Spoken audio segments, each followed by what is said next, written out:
Who is the essential ad in fantasy baseball, and who is it time to cut bait on? We'll go through all of that in this week's Rotoworld Fantasy Baseball ad drop. My ad for this week is Pittsburgh Pirates starting pitcher Jared Jones, who's rostered in just 46% of Yahoo leagues. I know you're going to say Jared Jones isn't available in my league, but he's available in over 50% of Yahoo leagues, and that's far too many, so I'm going to talk about him here. In fact, he's only rostered in 3% more leagues than his teammate Paul Skeens, who's in the minor leagues right now. Jones followed up a scoreless 16 innings of spring training by throwing 5 2/3 innings with 3 runs and striking out 10 batters in his MLB debut. Those 10 strikeouts came with a 46% whiff rate, and Jones dominated with his 88-mile-an-hour slider and 97-mile-per-hour fastball. His command improved in the minor leagues over the last few years, and we've seen a guy with dominant raw stuff who features a curve and a changeup that give him a true 4-pitch mix. On top of that, he's thrown over 120 innings in each of his last 2 years in the minor leagues, so there's no reason to think that we won't get 140 innings of Jared Jones this year, and I expect that to be 140 really good innings, so I'd be running to get Jared Jones wherever he's available. The player I want you to hold this week is Louis Varlin, the Minnesota Twins starter who's rostered in 40% of Yahoo leagues. Varlin is the third most dropped player in Yahoo formats after his start on Tuesday, but I would urge you to hold on to him for just one more week.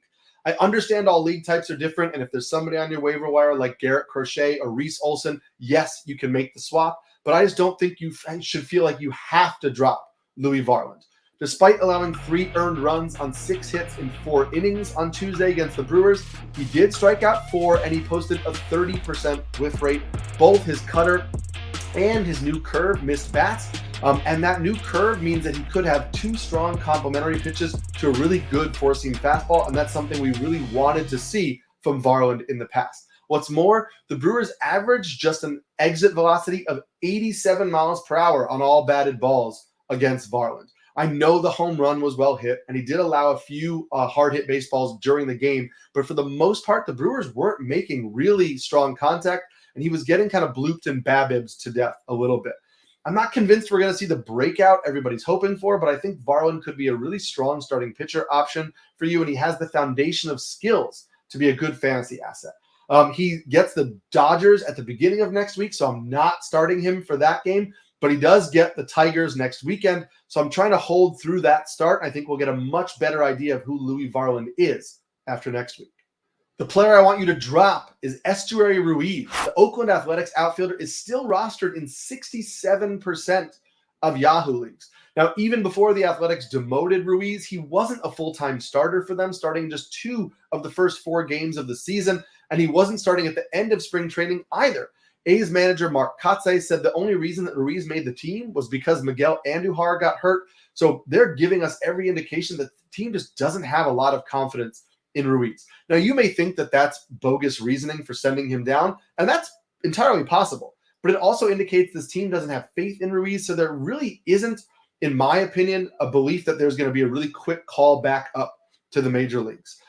Even though he stole 67 bases last year, he graded out as a really poor defender in the outfield and just didn't make enough contact.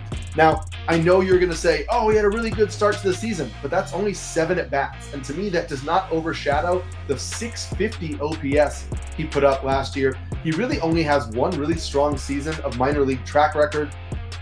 He had a 35 hit tool as a prospect. That's graded out of 80.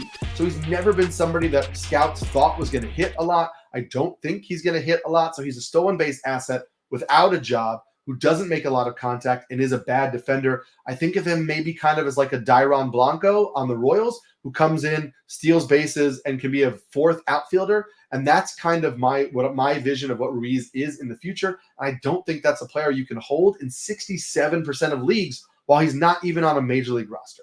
Lastly, we have a bonus stash player for those of you who stuck around for the whole video. I think you should be stashing Coby Mayo, the Orioles third baseman who's rostered in just 6% of Yahoo leagues.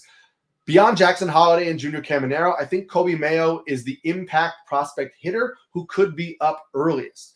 He is a top 30 overall prospect on basically every list that you look at. He hit 360 in the spring with a home run, 12 strikeouts to 6 walks in 23 games. He really acquitted himself well to Major League pitching. I think he showed he belongs at this level. He hit 29 home runs across 2 levels last year. He makes enough contact to hit for a strong average, but he's not going to give you a lot in the way of speed, but he should contribute in 4 categories. Also, his path to playing time is improved by the fact that he can play third, he can play first. He worked out in left field over the spring. So I know Jordan Westburg is off to a hot start, and the Orioles are likely to call up Jackson Holliday. But if Westburg struggles, they could move Mayo to third. They could put Mayo at first base if Ryan O'Hearn doesn't pan out. They could keep Mayo as a bench bat and play him in left, third, and first and give him, semi-regular playing time.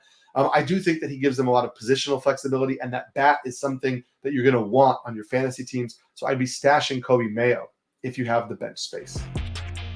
That's it for this week's episode of Ad Drop. We'll be back here on the NBC Sports YouTube channel every single week, giving you more players that you need to add or drop to make sure you can win your fantasy baseball leagues.